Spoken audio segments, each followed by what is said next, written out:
Hola, ¿cómo están? Muy buenas noches con todos. Mi nombre es Carlos Martín Arenas Bazán. Yo soy el docente encargado de poder realizar el día de hoy esta clase sobre los aspectos tributarios en la compra y venta de inmuebles.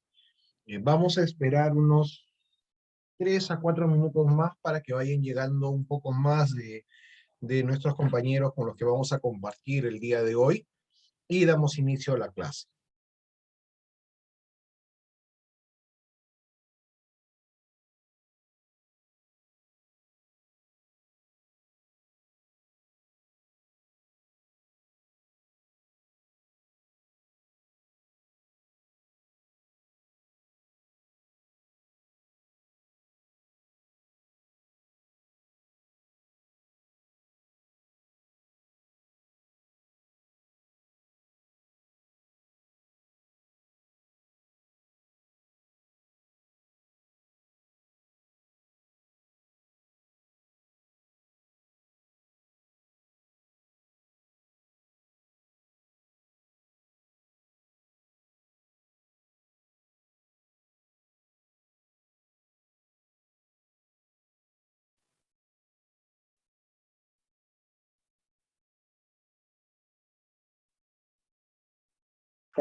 Méteme la nomás se de comer para que no.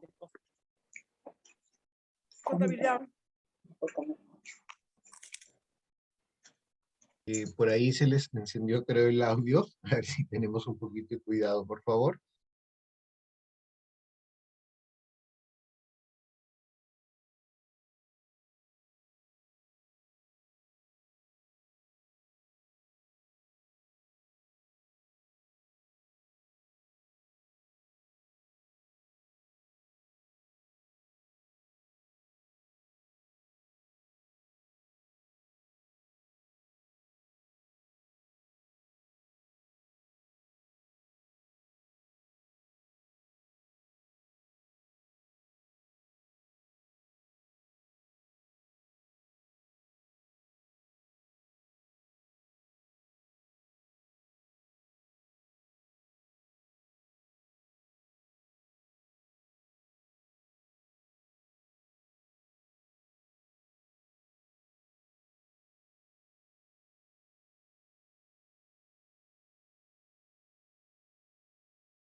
¿Cómo estás? Buenas noches, Leucadia. ¿Qué tal?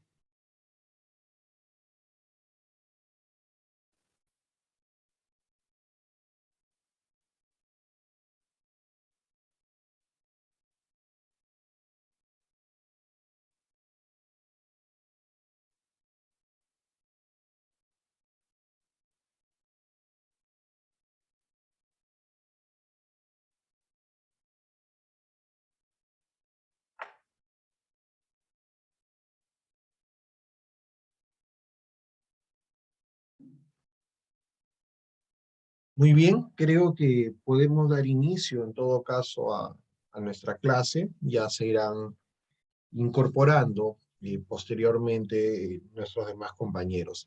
Bien, el día de hoy vamos a ver algunos aspectos tributarios en la compra-venta de inmuebles. Básicamente vamos a enfocarnos en lo que son las rentas de segunda categoría.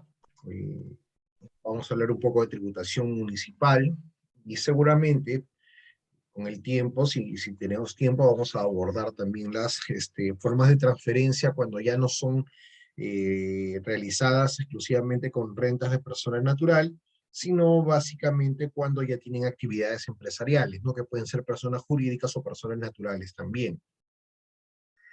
Bueno, como me había presentado, mi nombre es Carlos Arenas Bazán, yo soy abogado tributarista, he sido funcionario de la Administración Tributaria durante 12 años y hace 5 años ya en el sector privado, ejerciendo defensa y la posibilidad de poder compartir siempre en nuestra materia tributaria a través de cursos como el día de hoy.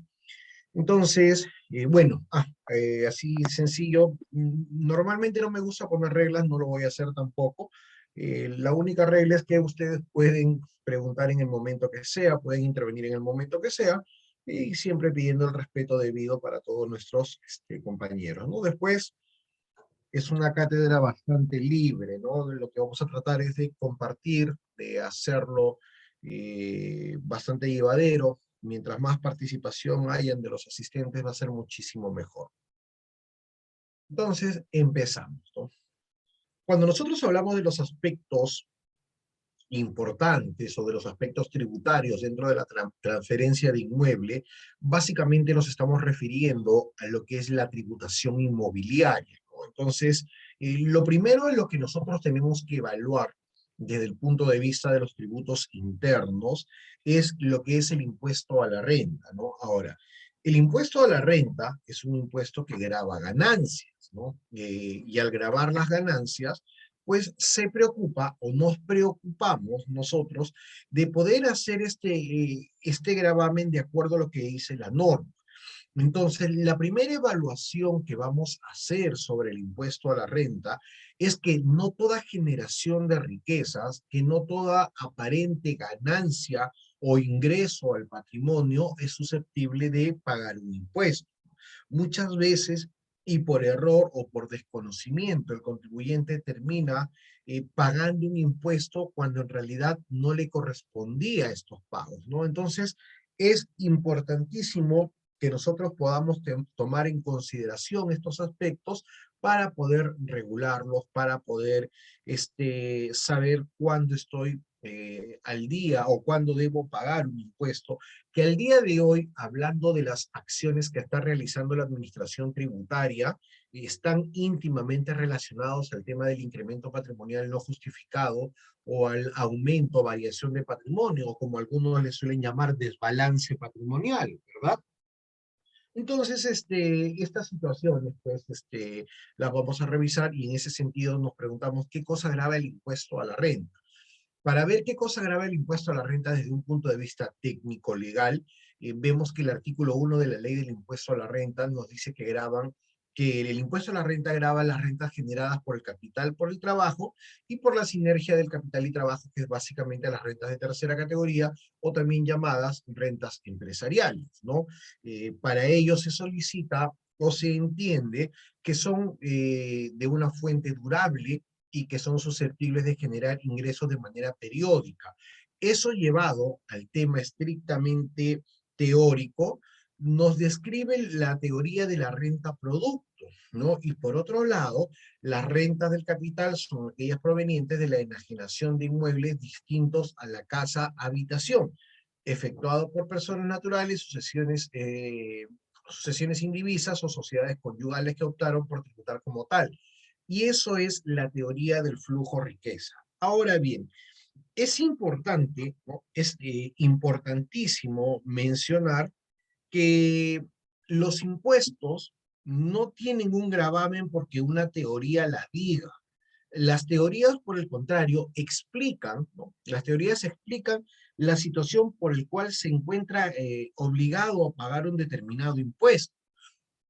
Pero todos estos tienen que ir en función, o tienen que estar en función del principio de legalidad. El principio de legalidad como un ente potestativo, como un ente limitativo de la potestad tributaria del Estado. No son principios constitucionales que son garantías constitucionales para que el contribuyente las pueda ejercer contra el Estado representado por la administración tributaria, ¿no? Entonces, si bien es cierto acá hablamos o delimitamos el inciso A con la teoría de la renta producto y el inciso B con la teoría del flujo riqueza, es importante que tengamos presentes que estas teorías no obligan, ¿no? Estamos obligados a pagar un determinado impuesto porque una norma la dice, porque la hipótesis de incidencia tributaria la dice, y porque el hecho imponible realizó lo descrito en la hipótesis de incidencia, más no porque una teoría la indica. Ya las teorías solamente explican el porqué, no hacen que alguien tenga que pagar un impuesto, ¿no? Ahora, ¿qué actividades están vinculadas o qué rentas están vinculadas a las actividades inmobiliarias? Podríamos incluir las rentas de primera categoría, que grava el arrendamiento, el subarrendamiento, la cesión gratuita, el valor de las mejoras, ¿no? Eso grava las rentas de primera categoría. No solamente es el arrendamiento como usualmente se suele pensar o se conoce, ¿no? En este caso gravan algunas otras circunstancias o situaciones distintas a ella. Luego grava las rentas de segunda categoría, la enajenación de inmuebles, pero de inmuebles que hayan sido considerados como una casa habitación. Situación importante y que luego vamos a tocar esta delimitación, y en el caso de las de la tercera categoría, lo que es el arrendamiento, el subarrendamiento, la venta de inmuebles, ¿ok? Y complementando ello, en los tributos municipales debemos tener la consideración de lo que es el impuesto de alcabala y el impuesto predial como ente generador de un impuesto una vez adquirido un determinado inmueble. ¿Okay? Esos son los puntos, ejes del cual nosotros vamos a partir para poder continuar con esta explicación. Ahora, ¿qué cosa grava el impuesto? ¿Grava la propiedad? ¿No? ¿Grava la propiedad o grava la posesión? Ahí tenemos una pregunta que me gustaría de repente que alguno de ustedes pueda compartir su idea, insisto, o bueno, les comento, no es necesario que uno tenga una respuesta técnica, no una respuesta técnica, sino basta con que nosotros podamos decir, yo creo esto por tal motivo, y acá empezamos a ajustar las respuestas si se necesitan ajustar. Ketty, ¿cómo estás? Buenas noches. La propiedad, me dice Ketty. Excelente. ¿Quién más? ¿Qué cosa graba? ¿La propiedad o la posesión? ¿Por qué esta pregunta? ¿No? Porque el día de hoy nosotros somos testigos de cómo se ponen a la venta bienes que no tienen un título de propiedad, ¿no? Y es más, en algunas oportunidades, no directamente conmigo, he dado eh, una pregunta, sí, pero sí hay algunos colegas a los que le ha tocado que les hagan algunas consultas y me han llamado ellos para consultarme lo que a ellos les ha llegado, ¿no? ¿Por qué? Mira, a mí me van a vender un bien que no tiene título de propiedad. Es un bien que esta persona se encuentra como poseedor. ¿Se puede o no se puede? En realidad acá hay una circunstancia que deberíamos tomar en consideración, ¿no? Para empezar, lo que se transfiere es la propiedad. Ketty me dice, sin embargo, en ciertos casos la municipalidad cobra al poseedor como responsable del pago. Ah, muy bien, ahora vamos a responder esto, Ketty. Termino mi idea y respondo tu pregunta. O bueno, mejor dicho, complemento el aporte que has hecho. Decía, ¿no? Algunas personas dicen, pero mira, me están vendiendo un bien que no tiene título de propiedad, sino que son poseedores. Entonces, acá hay una situación que debemos tener clara. Estas personas no están vendiendo una propiedad, no están vendiendo una propiedad porque ellos no son propietarios. Para yo vender algo, eso tiene que ser mío, ¿no? Entonces, lo que ellos venden es la calidad de ser poseedor. Oye, mira, ve, yo soy poseedor de un bien, espero no se vayan a ofender con esto, yo soy propietario de un bien que, bueno, pues lo poseo porque fue parte de una invasión. Ahora, es poseedor. Él lo que le transfiere es su calidad de poseedor. Oye, ¿sabes qué? Carlos, ven, mira, Carlos, toma, tú me pagas tanto y el nuevo poseedor eres tú.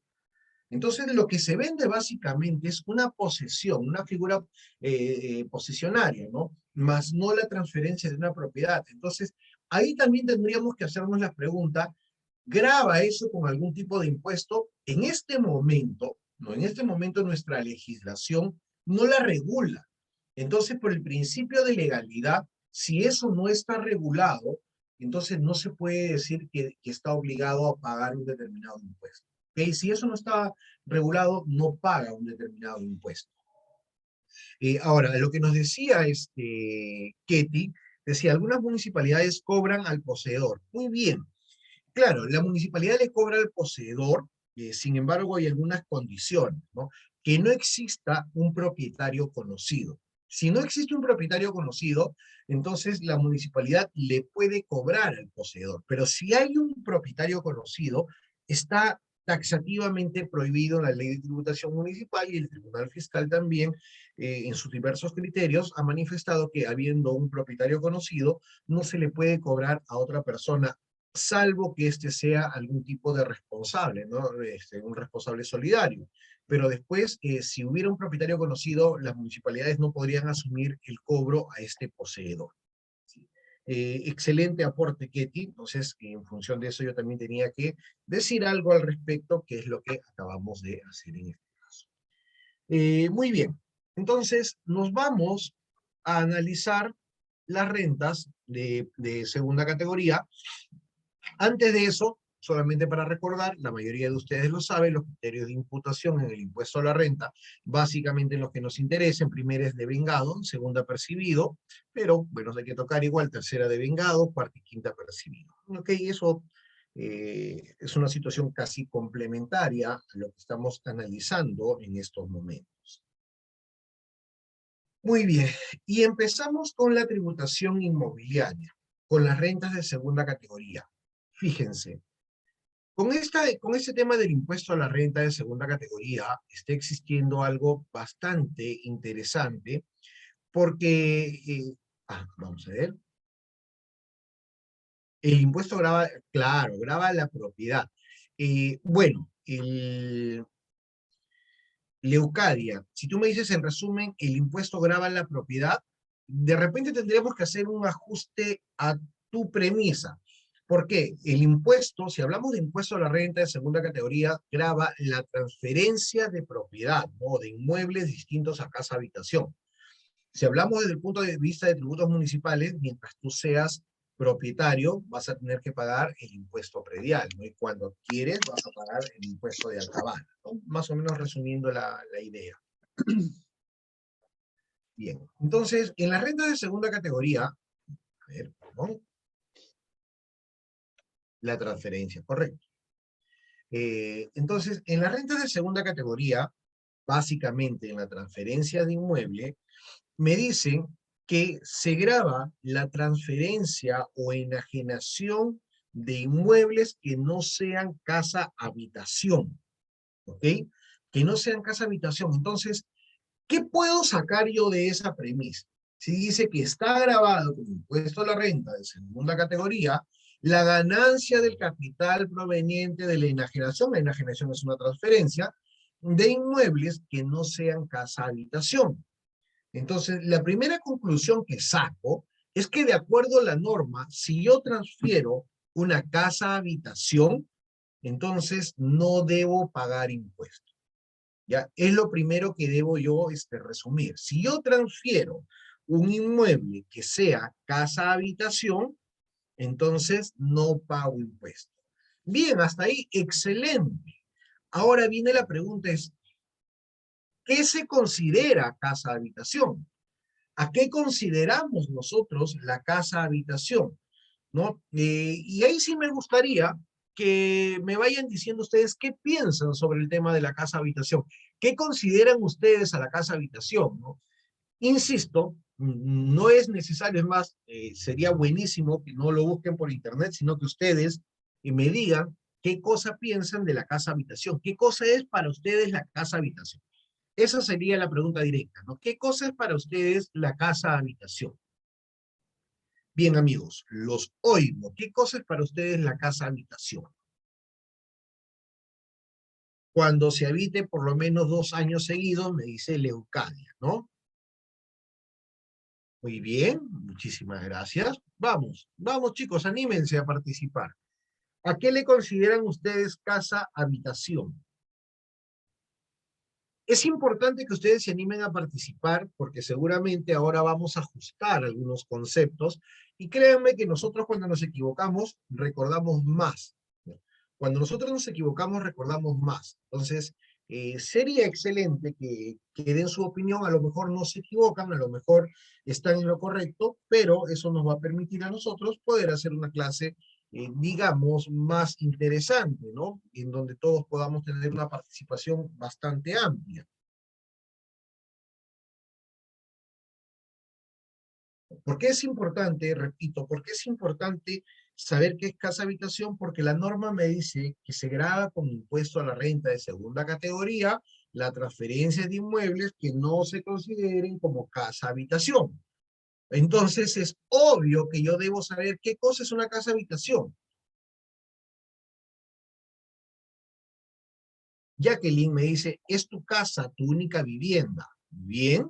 Olga me dice, es el lugar de residencia familiar permanente y única. Muy bien, excelente. Una persona más, una persona más. Bien, acá la tenemos. Mérida Ríos me dice que es la morada habitual. Ok, justamente yo quería escuchar a qué le consideraban ustedes, o leer en este caso, ¿no? ¿A qué le consideraban ustedes casa habitación? Porque normalmente el concepto coloquial o cotidiano va a diferir del concepto técnico que le damos en el impuesto a la renta, ¿no? Si yo lo analizo desde el punto de vista coloquial, o sea, de lo que normalmente solemos conversar, lo que me han dicho sus compañeras, salvo Leucadia, es correcto, ¿no? Es el lugar donde yo vivo, es el lugar donde yo moro, el lugar donde yo habito, es mi vivienda familiar. Eso es la casa habitación, ¿no? Donde yo pernocto, etcétera. Leucadia me dio una respuesta interesante porque me decía, es aquella que permanece conmigo por un periodo no menor a 2 años. Ahora bien, eso es cierto, pero además hay otras condicionantes que se le da al efecto del impuesto a la renta, ¿no? Por ejemplo, en el caso del impuesto a la renta, para hallar lo que es la casa habitación, nos vamos al artículo 1A del reglamento de la ley del impuesto a la renta. Y este artículo 1A del reglamento nos dice, en primer lugar, ¿no?, que para efecto de lo dispuesto en el acápite 1 del último párrafo del artículo 2 de la ley del impuesto a la renta, es decir, cuando habla de las rentas de capital, se considera casa habitación del enajenante, de la persona que vende, al inmueble que permanezca en su propiedad por lo menos 2 años y que no esté destinado exclusivamente al comercio, a la industria, a una oficina, a un almacén, cochera o similares. Es decir, te da la posibilidad de que lo puedas utilizar para comercio, para industria, para almacén, para cochera, para similares, pero que no lo hagas de manera exclusiva. Asimismo, hasta ahí yo ya tengo dos situaciones, ¿no? Que permanezca en mi poder por lo menos 2 años y que no sea de uso exclusivo de comercio, industria, oficina, almacén, cochera o similares, ¿no? Tengo ya dos condiciones. Tercero, que el enajenante tuviera en propiedad más de un inmueble que cumpla con las condiciones, perdón, en el caso que el enajenante tuviera en propiedad más de un inmueble que cumpla con las condiciones señaladas en el párrafo anterior, será considerada casa habitación solo aquel que luego de la enajenación de los demás inmuebles resulte como el único inmueble de su propiedad. ¿Qué concluyo con eso? Que la consideración de casa habitación es cuando tienes una propiedad. Si tiene más de una propiedad, no se va a considerar casa habitación. ¿Por qué? Te dicen que tendrás que enajenar las otras y la última será la que se considere como casa habitación. Entonces ya tengo 3 requisitos: que permanezca en mi poder por 2 años, que no sea de uso exclusivo de comercio, industria, oficina, almacén, cocheras o similares, y que sea única propiedad, ¿no? Incluso te dice, el párrafo que continúa, te dice, oye, pero por si acaso, si tú tuvieras dos propiedades, ¿no? Vamos a poner el ejemplo de dos propiedades, más de una, te dice, y vendieras en un solo acto tus propiedades, se va a considerar como casa habitación la última, perdón, la de menor valor. Es decir, supongamos que yo tengo un inmueble en Jesús María y tengo un inmueble en Magdalena, El inmueble de Jesús María está valorizado en 280.000 soles y el inmueble de Magdalena en 250.000 soles. Cuando yo venda, si yo vendiera en un solo acto, es decir, en un solo contrato, ¿no? En ese caso, la consideración de casa-habitación va a ser la de menor valor, ¿no? En el ejemplo propuesto sería la de Magdalena por 250.000 soles y por la de Jesús María se tendrá que pagar el impuesto que corresponde. ¿Ok? No sé si se entendió esta idea. ¿Si se entendió hasta ahí el concepto de lo que es casa-habitación, chicos?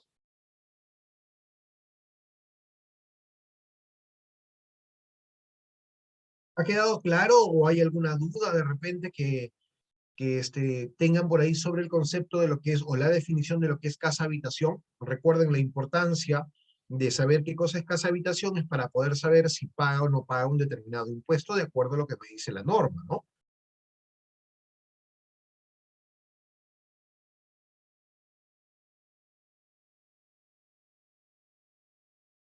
Y solamente les pregunté si se había entendido o no se había entendido, chicos.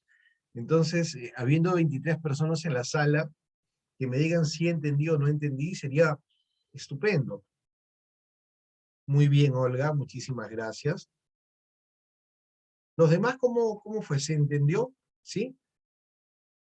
Víctor Rodríguez, Ketty Sarmiento, todo claro, Ketty, muy bien. Víctor, ¿sabes que justamente el día de ayer que tuve una asesoría, me preguntaban, ¿y si fuera terreno?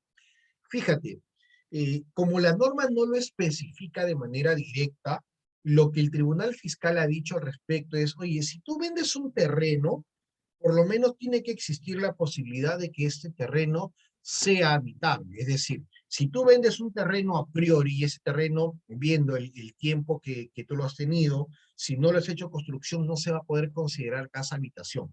Antes de este pronunciamiento del Tribunal Fiscal, nosotros podíamos decir que debería ser considerado casa habitación porque la norma no te lo define, ¿no? Pero el Tribunal Fiscal, haciendo una interpretación teleológica de lo que es la norma, es decir, el espíritu de la norma que regula este impuesto, te dice, oye, pero te habla de casa habitación, mínimamente el nomen juris te lleva a la posibilidad de que alguien pueda vivir en un terreno sin construir, no puedes hablar de terreno, perdón, de casa habitación. Entonces, ya el Tribunal Fiscal excluyó esta posibilidad de la consideración de un terreno como casa habitación. Eso ha sido hace poco, ¿eh? Si mal no recuerdo, eso ha sido en el año 2020, 2020-19 se aclaró este concepto porque hasta antes no se tenía nada claro respecto al tema del valor del terreno. Luis, muy bien, me dice que sí lo entendió, Luis. Bien. Víctor, en tu caso, ¿cómo vamos?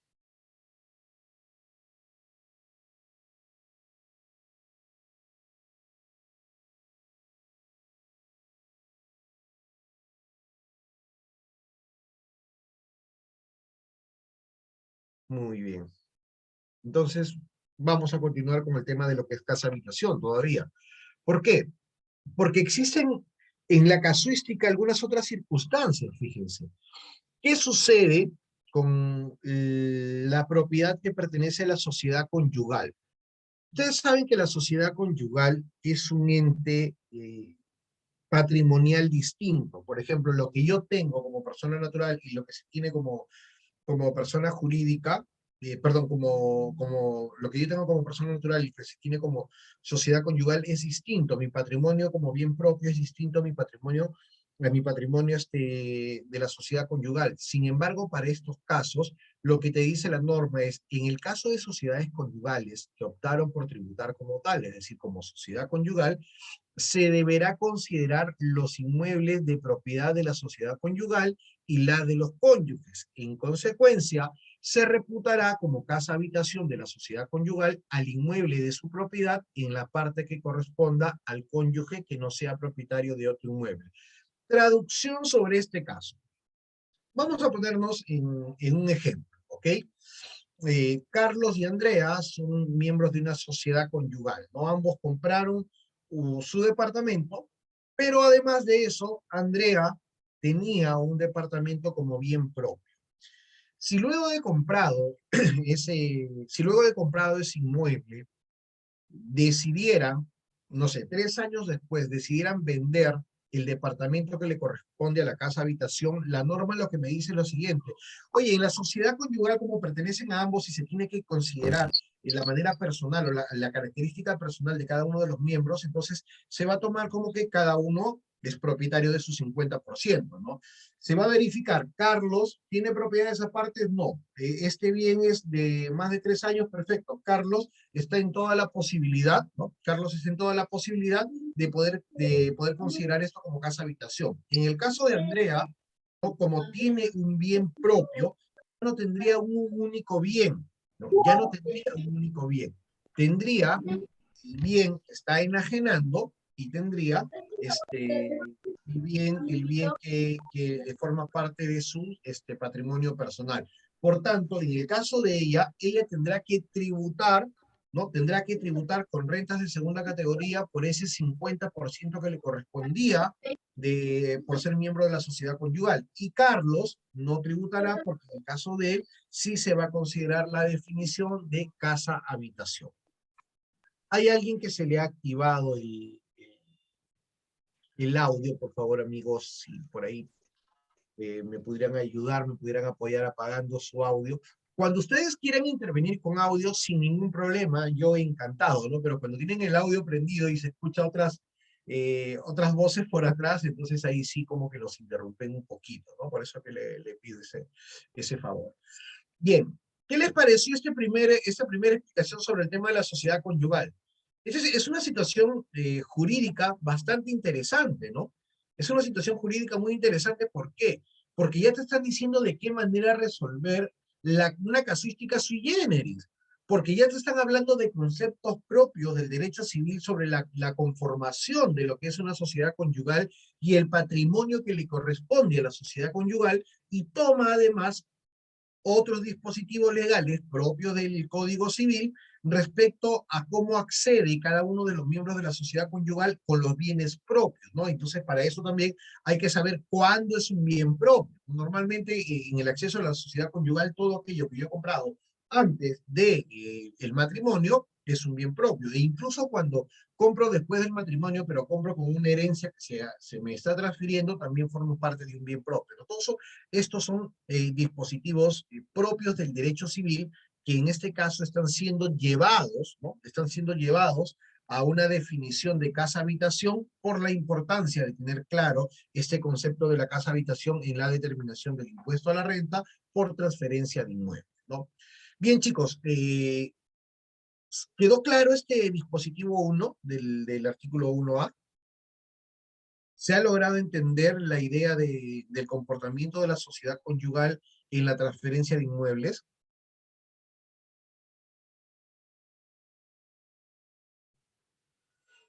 Muy bien, Benito, muchísimas gracias. Víctor, perfecto. Muy bien. Bueno, si me dicen que sí se quedó claro y los demás compañeros no me dicen nada, yo asumo que lo tienen claro, ¿ok? Leucadia me dice, Carlos, ¿no tributaría porque solo tiene el inmueble de la sociedad conyugal? No, porque esto sería casa-habitación.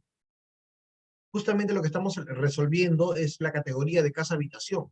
Y el artículo 1A del reglamento de la ley del impuesto a la renta te dice que no va a tributar Carlos, ¿no? Carlos no va a tributar porque él solamente tiene la casa-habitación y como lo tienen por un periodo no menor a 2 años, es su única propiedad y no está dedicado de manera exclusiva a industria, comercio, almacenes, etcétera, por eso no va a tributar, ¿no? Bien, excelente. Punto número 2, dice, tratándose de sucesiones indivisas, deberá considerar únicamente los inmuebles de propiedad de la sucesión. Porque en el caso de las sucesiones indivisas, ¿qué cosa es una sucesión indivisa para empezar? Una sucesión indivisa es una ficción jurídica, por así decirlo. ¿A qué se refiere con que es una ficción jurídica? Ficción jurídica se le llama porque cuando hay una persona que ha fallecido, ¿no? A esta persona se le llama causante. El causante es la persona que fallece y tiene un patrimonio. Entonces, ese patrimonio tiene que ser transferido a sus herederos forzosos. Ahora, en el Perú, la transferencia hereditaria no te acepta la renuncia. ¿no? Muchas veces en las películas, en las series o telenovelas se dice, ¿no?, que una persona que tiene problemas con su padre, con el causante, dice, no, yo por orgullo renuncio a mi herencia. Eso no es posible, ¿no? Aquí en nuestra legislación no se puede renunciar a la herencia. Si quieres, no la recibes, pero no puedes renunciar, ¿no? Incluso la única forma de que no heredes es cuando sean declarados indignos, ¿no? Y la declaración de ser indignos lo hacen a través de un proceso judicial también. Bien, entonces, bajo esa premisa te dicen ya, pues, o sea, si a ti te están obligando a heredar un bien, lo aceptes o no lo aceptes, lo que la norma ha hecho es perfecto. Entonces, para verificar el tema de la casa habitación, solamente voy a considerar a los bienes de la sucesión indivisa. Los sucesores, ¿no? Los sucesores, a ellos no se le va a considerar sus casas, como en el caso anterior. En el caso anterior, en la sociedad conyugal se consideraban las casas de cada uno de los miembros de la sociedad conyugal, ¿no? En el caso de las sucesiones indivisas te dicen, no, no te lo voy a considerar como la sociedad conyugal porque voy a aceptar que el patrimonio es uno de la sucesión indivisa. Y para terminar la explicación de lo que era sucesión indivisa, cuando un causante fallece, este tiene que transferir su herencia, ¿no?, a sus sucesores, sucesores.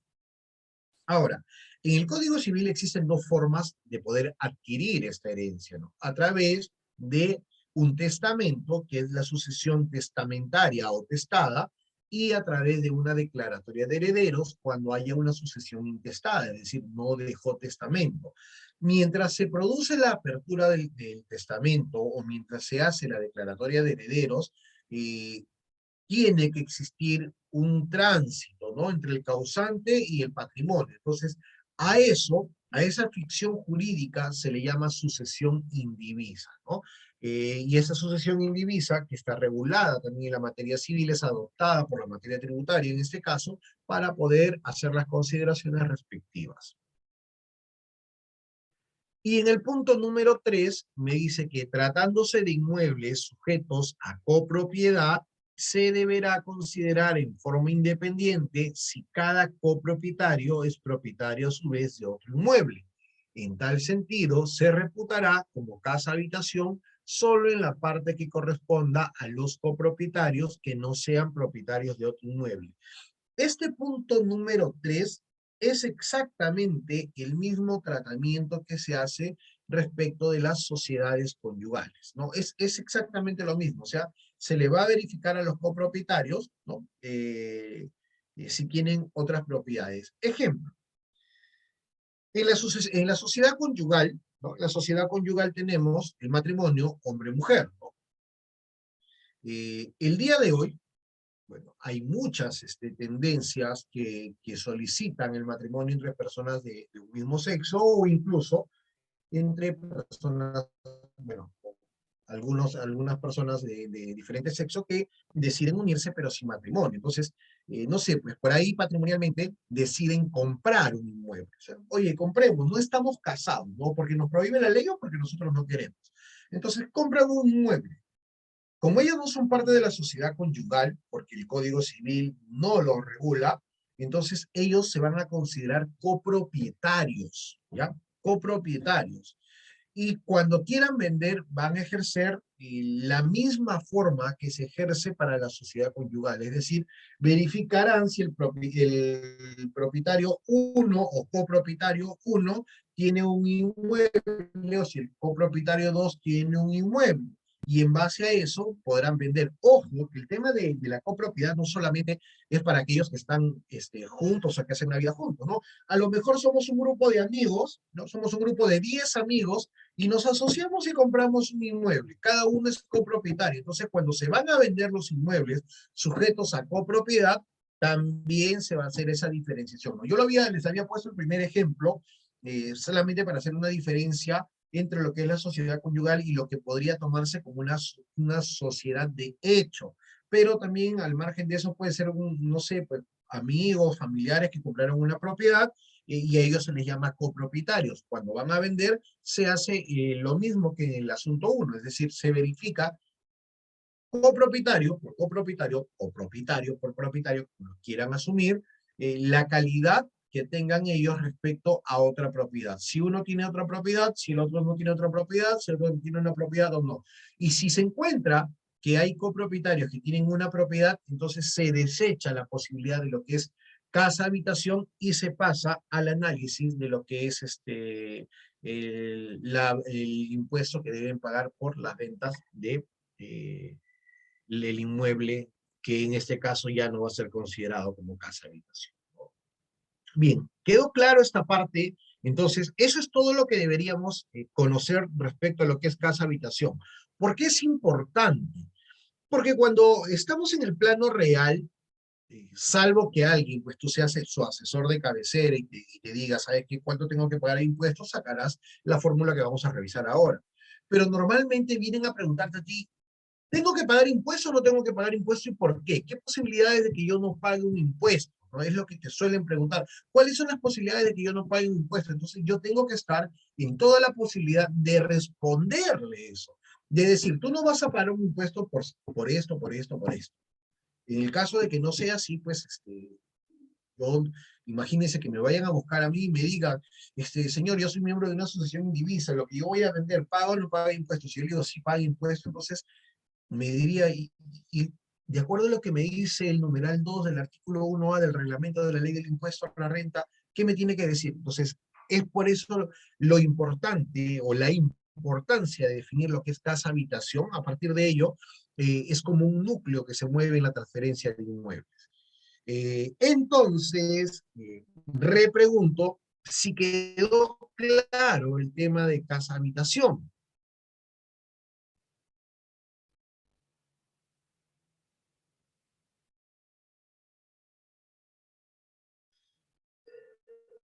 Muy bien, Víctor, muchísimas gracias. ¿Sí ha quedado claro? Bien. ¿Alguien más por ahí o que de repente me diga, profesor, no le entendí tal parte, ¿podría explicarme esta situación? Y yo lo voy a hacer con mucho gusto, ¿no? Justamente para eso en el Colegio de Contadores se ha hecho un curso como este, ¿no? Para poder tener más claras las cosas.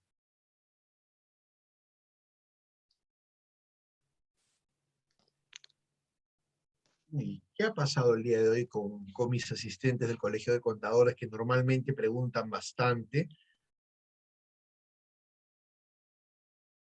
¿Un poquito más o quieres que lo repita, Leucadia? Porque en realidad no habría mucho, mucho más por explicar. ¿Quieres que lo repita? ¿Sí? Te lo repito, de repente necesitas que lo vuelva a explicar. Perfecto. Fíjate, en el caso de la copropiedad, ¿no? En el caso de la copropiedad, se determina la casa habitación con el mismo criterio utilizado en la sociedad conyugal. Por ejemplo, si somos varias personas que hemos comprado un inmueble hace 3 años y lo vamos a vender, entonces para efecto de la copropiedad, vamos a suponer que somos 4 personas, ya que compramos un inmueble y ahora lo queremos vender. Entonces, la norma me dice, oye, para ver si es casa habitación, vamos a evaluar y vamos a evaluar acá con los siguientes nombres. Ya vamos a pensar que los copropietarios son Carlos, Leucadia, Richard y Edward, ¿ok? Los primeros nombres que he visto acá. Entonces, supongamos que Carlos tiene un inmueble, ¿no? Carlos ya tiene un inmueble y va a vender esa casa habitación. ¿Paga o no paga impuestos? Paga. ¿Por qué? Porque para él ya no es casa habitación, ¿no? Para él ya no es casa habitación, entonces paga el impuesto. Leucadia va a vender el inmueble de que es copropiedad, pero además ella tenía también otra propiedad. ¿Paga impuestos o no? Paga. ¿Por qué? Porque ya no puede ser casa habitación. Richard va a vender esa propiedad, pero él no tiene un inmueble. Entonces, como él no tiene un inmueble, en el caso de él, no va a pagar por el porcentaje que le corresponde, dado que es una casa habitación. ¿Ok? En el caso, lo mismo aplicaría para Eduardo. Si él no tiene propiedad, entonces para él también va a ser casa habitación, por tanto, no va a estar sujeto al impuesto a la renta por la consideración de casa habitación. No sé si ahí quedó un poco más claro, Leucadia.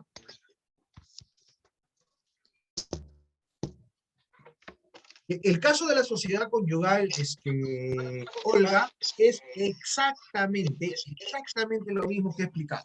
La sociedad conyugal, puse como ejemplo Carlos y Andrea, ¿no? Carlos tiene Carlos no tiene propiedad y Andreas tiene una propiedad aparte de la sociedad conyugal, ¿no? Entonces, cuando ellos venden ese inmueble, por favor, wow, Alfredo, Katia, Alguien está hablando ahí. Patti, pueden apagar su audio, por favor. Matilde, tu audio, Alfredo, tu audio. Patti, Alfredo, ¿podrían apagar su audio si fueran? Me los estoy apagando yo. Bien, entonces nuevamente voy con la explicación. A ver, Víctor me dice, doctor, ¿cada copropietario del terreno paga así venda un porcentaje o parte de su propiedad? Víctor, pero esto va a estar sujeto, ¿no? A que si un copropietario tiene otro inmueble, paga. Pero si no tuviera otro inmueble, no paga. Y lo que va a pagar va a ser en función del porcentaje que le corresponda, no de la totalidad, no de la totalidad, sino del porcentaje que le corresponda. Mérida, vamos a ver, y dice, sí, y en el caso de una casa habitación que luego de independizarse en dos predios, se vende una de las partes independizadas, pagaría renta de segunda categoría. Sí, hay un pronunciamiento del Tribunal Fiscal del año 2009, si mal no recuerdo, fue en el año 2009, en el cual el Tribunal Fiscal verificó un caso como este, y lo que dijo es lo siguiente. Cuando tú tienes una propiedad y luego independizas, esta inscripción matriz dejó de tener vida y se convirtió en A1, A2. Por tanto, empiezan a tener un nuevo periodo. Entonces, si tú vendes, te van a decir, ¿cuánto tiempo de independizado tiene esto? Si no tiene más de 2 años, entonces no va a ser casa habitación. Y es más, teniendo más de una propiedad, tendrías que hacer la consideración propia del artículo 1A, que tendrías que vender todas y la última sería considerada recién como casa habitación, ¿no? Giselle me dice, el pago del impuesto se determina tanto en la copropiedad como en la sociedad de hechos, si tienen propiedad en otro inmueble. No, Giselle, la sociedad, a ver, ya, cuando me hablas de la sociedad de hecho, lo que pasa es que acá hay algo que de repente estás utilizando mal. La sociedad de hecho, ¿no? La sociedad de hecho es la que tiene el criterio de la copropiedad. En el caso de mejor dicho, en el caso de la copropiedad, podríamos poner a la sociedad de hecho. Y ese mismo concepto que se ha aplicado en la copropiedad es la que se aplica en la sociedad de gananciales o en la sociedad conyugal, ¿no? La sociedad conyugal tiene su sociedad de gananciales respecto al patrimonio, ¿no? Y la sociedad de hecho tiene la sociedad de bienes respecto al tema patrimonial. Aplica el mismo criterio. Solamente el punto 2, ¿no? No aplica ese criterio. En el punto 2 te dice, oye, como es un bien, que corresponde a una sucesión indivisa, acá no se va a verificar la calidad de cada sucesor, sino solamente se va a verificar el patrimonio de la sucesión indivisa, el bien que se va a vender.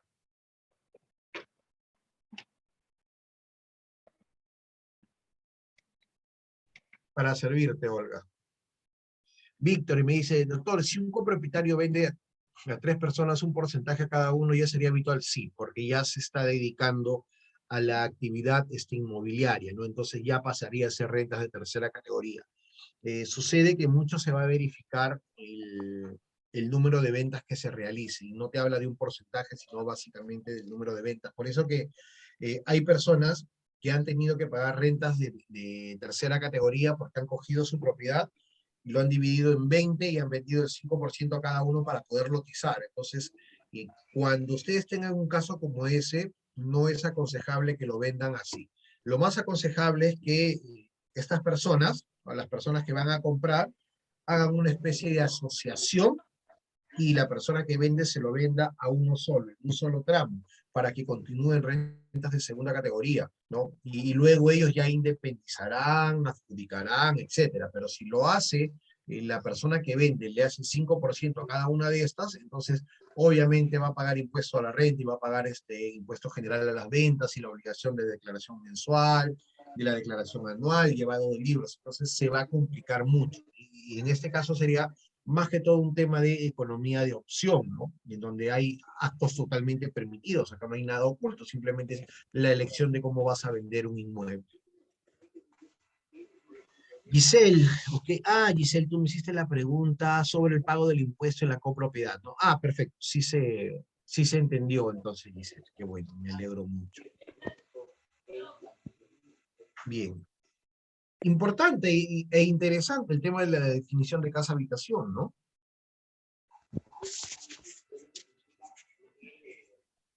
Ahora sí, definido lo que es casa-habitación, regresamos nuestras diapositivas, nuestras diapositivas y empezamos acá. A ver, ¿cuándo no se paga un impuesto? Vamos a empezar por ahí, ¿no? Cuando estando en rentas de segunda categoría, no voy a pagar un impuesto, no me van a cobrar el impuesto, ¿no? Eso sería lo interesante. ¿Cuándo no me van a cobrar el impuesto? ¿Cuándo no debo pagar el impuesto? Una, ya, a ver, ustedes me van a ayudar. Una, acabamos de tocar. Acabamos de tocarle. Yo les digo a ustedes, chicos, ahorita, a ver, ahorita, díganme un caso en el cual no se paga el impuesto a la renta por la venta de inmuebles. ¿Qué me dirían ustedes? ¿En qué caso no se paga?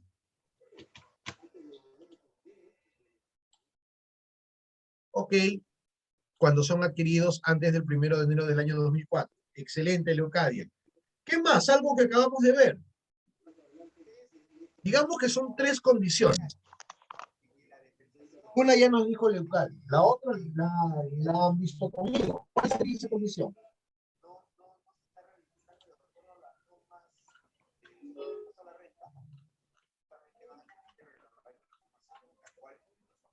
Cuando sea casa habitación. Perfecto, perfecto.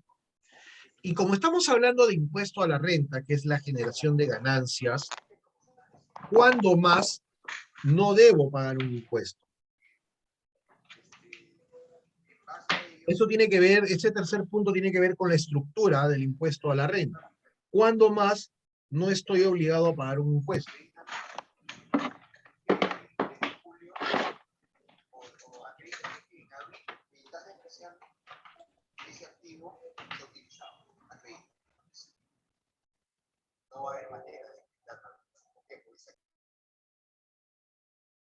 Disculpe que esté silenciando, lo que pasa que están dejando prender su audio, perdón, e interrumpen esos ruidos, ¿no? Cuando quieran intervenir y si ven que no pueden, me avisan nada más y yo les doy pase para que puedan intervenir de manera verbal, ¿sí? Pero ahorita los estoy apagando porque hay muchos ruidos que están interrumpiendo. Bien, cuando no tiene impuesto a pagar, ejemplo, vende a menor monto. Sí, no, o mejor dicho, no y sí. Porque si yo pregunto, ¿cuándo no paga impuesto? Y me dicen, cuando no tiene impuesto por pagar, como que no es muy consistente la respuesta. Luego me dice, cuando vende ¿a menor monto de qué? Tendríamos que preguntar, ¿no? Entonces, por ahí podrías mejorar. No está mal la respuesta de Leucadia, pero podrías mejorarla un poquito.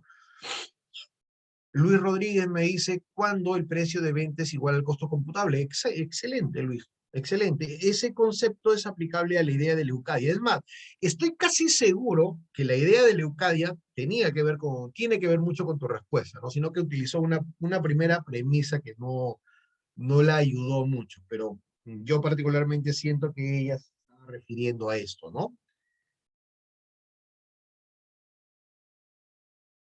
Es menor o igual incluso, ¿no? Es menor o es igual, el precio de venta y el precio de compra es igual. Si yo no genero ganancias, no hay un impuesto, ¿no? El impuesto a la renta es el impuesto a la generación de ganancias, a la generación de riquezas. Bien, chicos, entonces tenemos tres condiciones. Una, no voy a pagar un impuesto por la transferencia de inmuebles cuando yo estoy transfiriendo una casa a habitación, ¿no? ¿Quién lo dice? La misma norma. La misma norma me dice que pagas impuesto cuando sea diferente a casa a habitación. Por tanto, por una situación muy sencilla, si es una casa habitación, no voy a pagar un impuesto. Segundo punto, ¿no? Cuando sea, lo dijo Leucadia, una compra anterior al 1 de enero del año 2004. ¿Por qué? Porque la norma también te dice que se va a pagar impuesto a la renta en la transferencia de bienes distintas a la casa habitación producidas a partir del 1 de enero del año 2004. Quiere decir que todo lo anterior no paga un impuesto, ¿no? Y Carlos me dice cuando hay cero de utilidad por la permuta. Muy bien, ya te entendí la idea y vamos a explicar ese tema de la permuta. Bien, cuando se habla de la transferencia o enajenación, básicamente de la enajenación de inmuebles, se está hablando de situaciones dinerarias, ¿no? En el tema de la permuta, ¿qué cosa es una permuta? A ver, una permuta es, yo te doy este bien y tú me das este bien, ¿no? Toma esto, toma el otro. Eso es una permuta.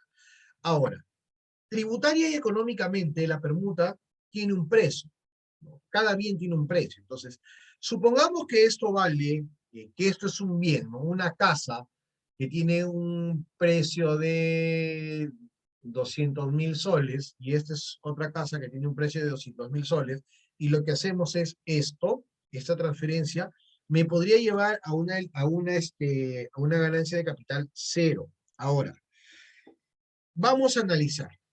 ¿Cómo hallo yo el impuesto a la renta, ¿no? A grosso modo, el impuesto a la renta es el precio de compra menos el precio de venta, perdón, el precio de venta menos el precio de compra, sobre eso el 5%. Hay algunos ajustes que vamos a hacer en unos momentos, ¿ya? Sobre eso el pago del impuesto a la renta. Ahora, tendríamos que ver, Carlos, si en el caso de la permuta se da este hecho. ¿Por qué? En la permuta significa que yo le estoy dando a Alfredo, no le estoy dando mi bien, mi inmueble, y él me está dando su inmueble. De repente es una a cambio de la otra. Pero ¿sabes qué sucede? Que cada una de ellas está tarifada, y si nosotros le ponemos 200.000 soles a cada una de ellas, bien, pero la fórmula es precio de venta, 200.000 soles, menos el precio de compra. Entonces, ¿qué sucede si el precio de compra del bien de Alfredo era 100.000 soles y el precio de compra de Carlos era 120.000 soles? Quiere decir que para la SUNAT, esta entrega de inmueble, ¿no? Esta entrega de inmueble es 200.000 soles menos 120.000 soles igual a 80.000 sobre esos 5%. Paga impuesto 4.000 soles. En el caso de Alfredo, no sé si había dicho 150.000, vamos a ponerle que sea 150.000 el valor de la compra, sería 200.000 menos 150.000, diferencia 50.000, impuesto a la renta a pagar, 2.500 soles. Entonces, por ahí me dirán, pero en la permuta significa que yo me estoy dando algo a cambio de otro, sí, pero recuerden que tributariamente, cuando se analiza los contratos, entonces tú vendes para que tú puedas gastar en otra cosa y posiblemente en otra propiedad, ¿no? Entonces, yo creo particularmente que el tema de la permuta, ¿no? El tema de la permuta no podríamos tenerlo con este impuesto cero, no podríamos tenerlo con impuesto cero porque son actividades que pueden ser tomadas de manera diferente, ¿no? Es muy distinto, por ejemplo, cuando yo tengo una actividad de tercera categoría y al permutar el costo computable y la renta bruta generada que yo voy a tener al final del año en mi declaración anual, ahí sí cojo, ¿no? Precio de venta menos el costo computable, pero acá el costo computable de la venta de este inmueble, el costo computable de la venta de este inmueble no es el precio de este otro. El costo computable de la venta de este inmueble es a cuánto me costó a mí este inmueble. Entonces, por eso que en ese caso, de repente, Carlos, a mi tocayo Carlos, no podríamos decir que en el caso de la permuta tengo una utilidad cero. Yo sí te he entendido más o menos por dónde vas, pero te hacía ese ajuste desde el punto de vista de las rentas de segunda categoría, ¿no? ¿Sería solo en la enajenación? Sí. Justamente lo que la norma me dice es la enajenación. Recuerden que hace un ratito yo mismo me corregí, dije transferencia y dije enajenación luego. Dije transferencia y me corregí por enajenación. ¿Por qué? La transferencia de inmuebles es una permuta. por ejemplo. Entonces, si yo me mantenía con el tema de permuta, de repente le hubiera podido generar a ustedes un error conceptual, pero ya cuando hablamos de la enajenación, ¿no? En ese caso ya podríamos explicar lo que hemos dicho, ¿no? Muy bien, Carlos, excelente, excelente tu respuesta para a partir de ello poder explicar algunas situaciones que se dan, ¿no? Te agradezco muchísimo, yo te agradezco muchísimo la respuesta que me has dado. Bien. Seguíamos. Entonces ya teníamos esas tres situaciones en las cuales no se iba a pagar, ¿no?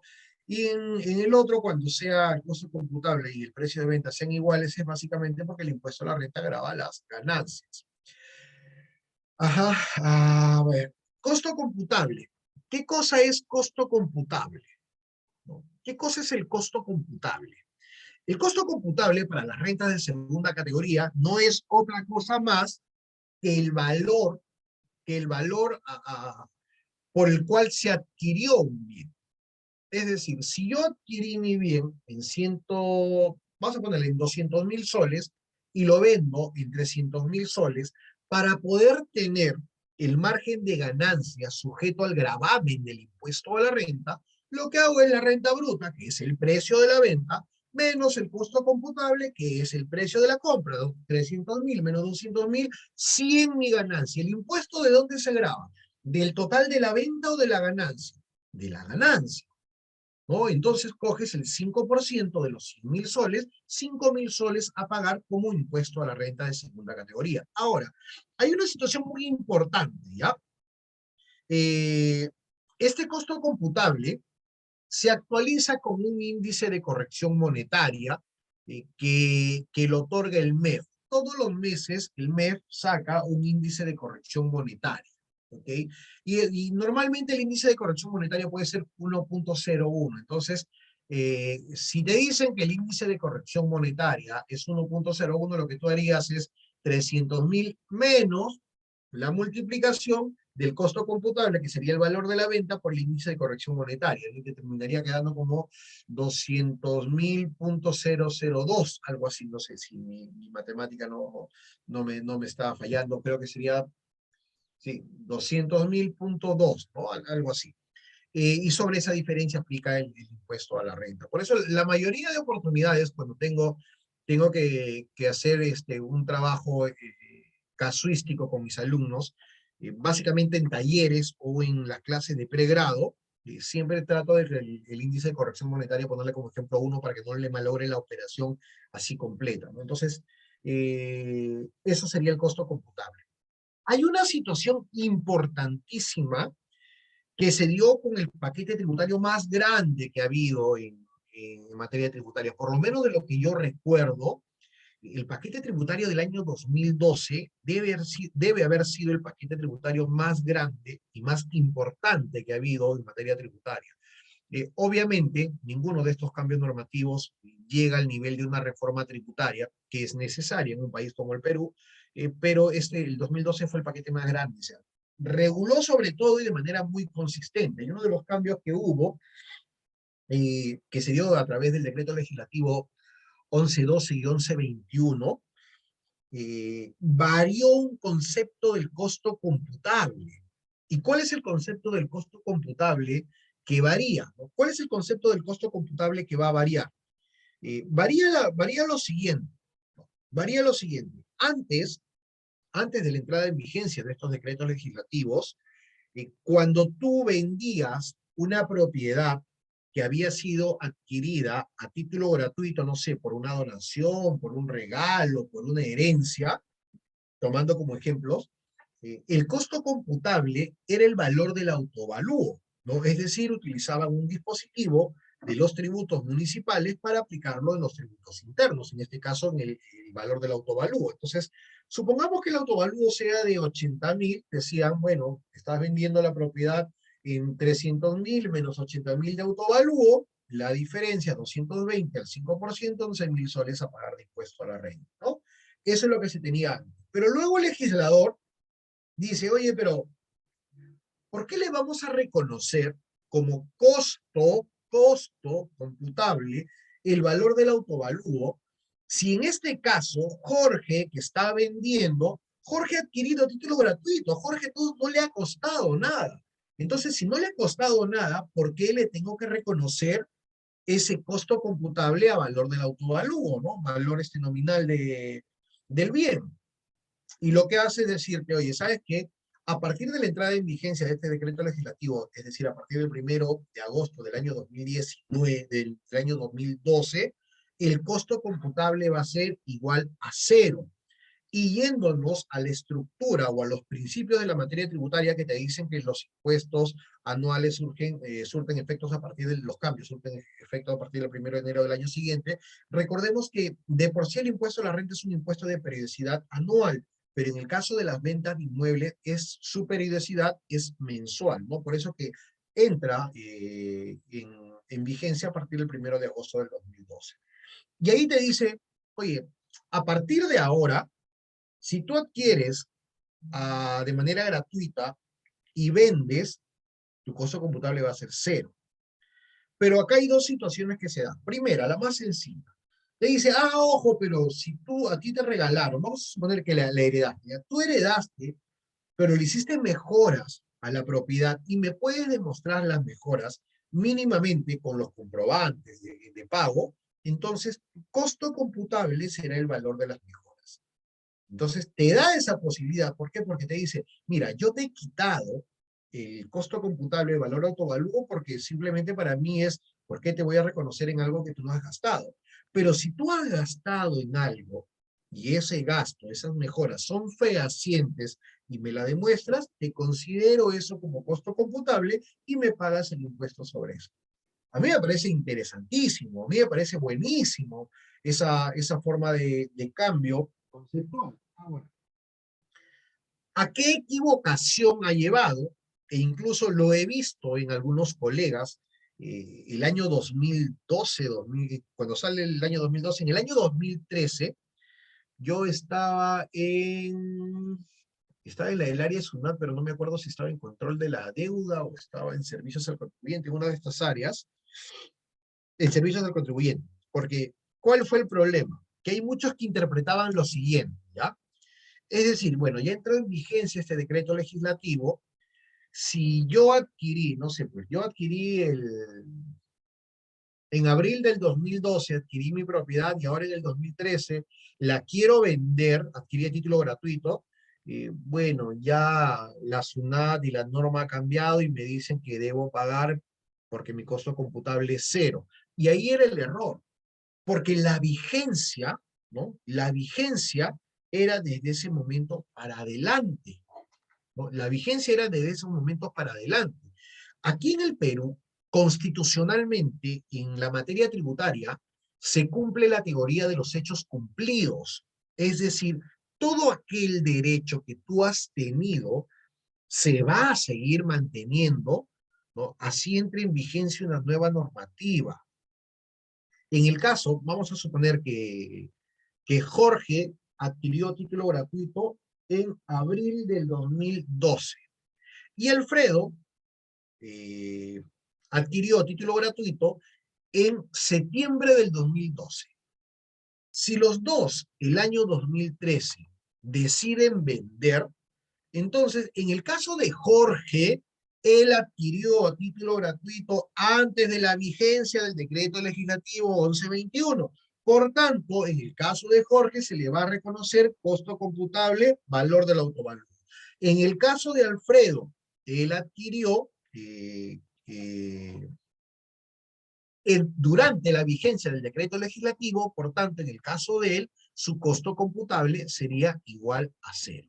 Profesor, ¿pero por qué esa diferencia? Por la teoría de los hechos cumplidos. Es una teoría constitucional aplicada a la mayoría de ramas, bueno, no a la mayoría, sino a todas las ramas del derecho aquí en el Perú, y que el derecho tributario no esté exento a eso, ¿no? Es más, la teoría de los hechos cumplidos se ha sometido en muchos casos, el último caso fue el año 2020, respecto a la acción de inconstitucionalidad que planteó el Colegio de Abogados de la Libertad respecto al, creo yo, modestamente, al mal cambio o la mala interpretación del cambio respecto a la prescripción que se hizo, ¿no?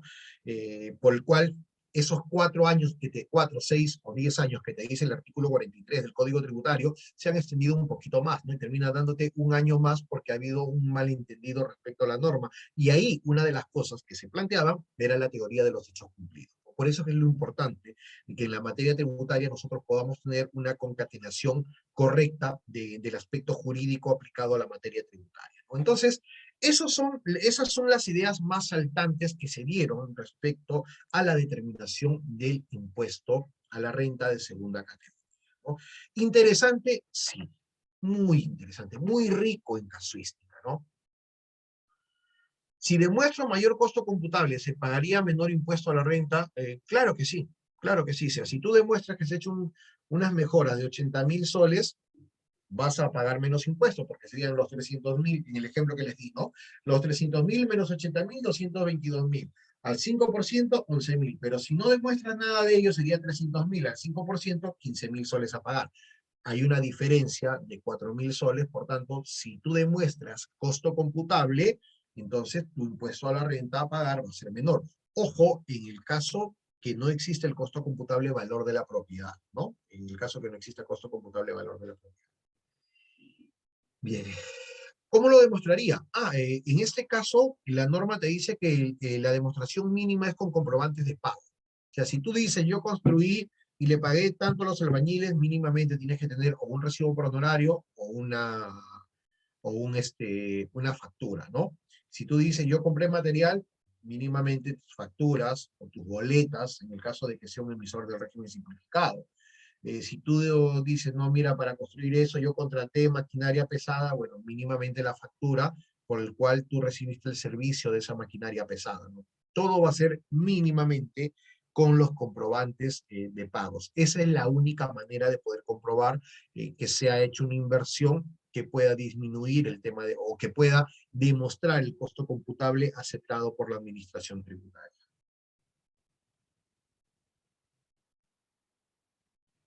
¿Se puede vender inmuebles a menor precio de lo comprado? ¿No hay restricción de ese tipo de operaciones? No, tributariamente no. Si tú eres libre de hacerlo, constitucionalmente tú eres libre, ¿no? Nosotros tenemos una economía de libre mercado. Ahora, si hay una presunción de que puedes, y Sunat a lo mejor se va a dar cuenta, y podría llegar a una situación, ¿no? De decir, oiga, señora Leucadia, ¿cómo así usted vendió a un importe menor? Ahora, si en el hecho real se ha dado que has vendido a un importe menor, no va a haber ningún problema. Nadie te va a hacer pagar un impuesto, ¿no? Nadie te va a hacer pagar un impuesto. ¿Por qué? El día de hoy los mecanismos que utiliza tanto la administración tributaria como ¿se llama? Ay, se me fue el nombre, el que tiene que ver con lavado de activos, la UIF, la Unidad de Inteligencia Financiera, es verificar montos respecto a pagos, bancarización. Incluso la bancarización, ¿no? Incluso la bancarización que antes se tomaba solamente los 3.500 soles o $1.000, ahora ha cambiado, ¿no? A partir del día de hoy ha cambiado, ¿no? E incluso en uno de los cambios que se da en el decreto legislativo 1529, ¿no? Que modifica la ley 28194, lo que te dice básicamente es que el sustento del incremento patrimonial no justificado no se podrá dar si no demuestras el hecho bancarizado. Primer punto. Entonces, si por ahí tú quisieras tener una operación menor para subvaluar y luego recibir el dinero por otro lado, tendrías un poco de problema porque habría este incremento patrimonial no justificado. Y el otro, la otra parte, que de repente es un poco más manejable, pero también podría suceder, es que la otra persona que aceptó pagarte menos de manera formal tendría menos costo computable el día que quiera vender su propiedad. Entonces, bajo la pregunta que mi tocayo Carlos me hacía es, si yo aumento el costo computable, ¿bajo el impuesto? Sí. ¿Y qué sucede si yo tengo menos costo computable? Pago más impuestos. Es difícil que otra persona quiera pagar más impuestos, ¿no?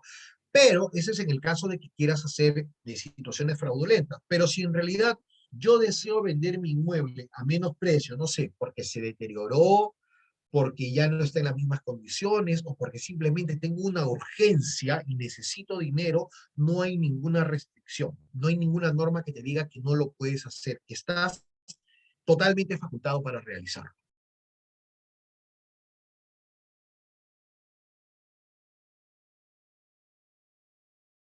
A mí me pasó una situación bien interesante que ahora se la voy a plantear. A ver, yo el año 2017, sí, el año 2017, decidí renunciar a la SUNAT. En ese momento yo laboraba en la Procuraduría Pública de SUNAT, pero salió una acción de personal que tenía que irme a provincias y justo mi esposa había dado a luz a mi segundo hijo y tenía ya una niña de 7 años. Entonces decidí renunciar a la SUNAT, ¿no?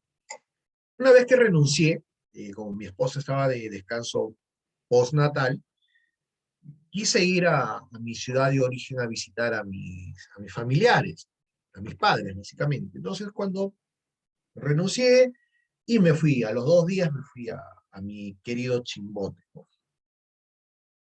Cuando yo estaba camino a Chimbote, posteé, ¿no? Que estaba en tal lugar y que ya iba a regresar a Chimbote, y en eso me llamó un gran amigo mío, un amigo de infancia, del colegio, queriendo que lo ayude en una transferencia de inmueble. Porque como él es ingeniero, él estaba al mando de la compra de un inmueble, ¿no? Pero no está, de un terreno, pero no estábamos hablando de un terreno de 100 metros o de 1000 metros, estábamos hablando por lo menos de 10.000 metros, ¿no? Era un terreno muy grande donde se iba a construir una villa profesional. Entonces yo llegué a Chimbote, él me llamó y le dije, mira, ve, ahorita estoy ocupado, he llegado a ver a mis papás, y el terco se fue a buscarme nuevamente a las 2 horas y me llevó al lugar de la transferencia. Solamente él me decía, yo quiero que tú veas si el pago del impuesto a la renta está bien porque hemos hecho un trato y vamos a asumir el 50% cada uno. Parece que el señor le estaba dando un buen precio. Al igual, aún así, estábamos hablando de más de 4 millones de soles de la transferencia. Entonces, yo fui y verifiqué, sí, le digo, sí está bien la transferencia, pero le hice una pregunta, le digo, oye, pero ¿por qué se paga impuesto? A mí me parece que no debería pagar un impuesto. Entonces él me dice, mira, no te preocupes que esto ya ha sido analizado por los abogados y por el contador y sí se paga un impuesto. Entonces, le pedí que me prestara todos los antecedentes y veo que el señor había adquirido esta propiedad a través de una prescripción adquisitiva, ¿ya? ¿Cuál era lo curioso? En este caso, nosotros hemos evaluado que aquello que ha sido adquirido antes del 1 de enero del año 2004 no está grabado como impuesto a la renta, ¿correcto? Pero en este caso, había sucedido que este señor había sido poseedor desde el año 92, si mal no recuerdo, 91, 92. Entonces, a él le dijeron, oye, pero haz tu trámite, pues, de prescripción adquisitiva de dominio. Y el señor hizo el trámite de prescripción adquisitiva de dominio. ¿Cuándo lo hizo? No recuerdo el mes, pero fue el año 2003. Entonces, mientras duró el procedimiento, la parte postulatoria, probatoria, pasó el 2003, 2004 y el año 2005, sale la sentencia en el cual le declara la prescripción adquisitiva en favor suyo. Cuando yo le decía, pero a mí me parece que no paga impuestos, y él me decía, no, ya ha sido evaluado. Y todavía él me dice, no, seguro tú quieres evaluar lo del 2004. Sí, no, ya ha sido evaluado, me dice, no te preocupes. Yo sabía, chicos, que no pagaba impuestos. Entonces, me acerqué y le dije a mi amigo, oye, ¿sabes qué? No paga impuestos. Yo no paga impuestos y el señor, imagínense, de 4 millones de soles, el 5%, estábamos hablando de 200.000 soles de impuesto a la renta. 100.000 para el señor, que tenía que asumir él, y 100.000 que tenía que asumir la empresa que mi amigo representaba. Entonces yo le digo, oye, no paga impuestos, pues. Pero ¿cómo que no paga? No paga impuestos, le dije, no paga impuestos. Y le dije, quiero hablar con el señor. Y hablé con el señor. Y le dije, ¿sabe que eso no paga impuestos? No le dije obviamente qué cosa, porque tampoco quería que escuchen mi trabajo, ¿no? Pero en realidad lo que yo le decía era que no paga impuestos porque ese bien se consideraba anterior al 1 de enero del año 2004. Fue tal mi seguridad que yo le dije al señor, ¿sabe qué? ¿Qué le parece si yo trabajo este caso? Yo no le cobro nada ahora, pero hacemos la transferencia y cuando usted vea que no se va a pagar un impuesto, en ese momento yo me hago acreedor a mis honorarios de éxito.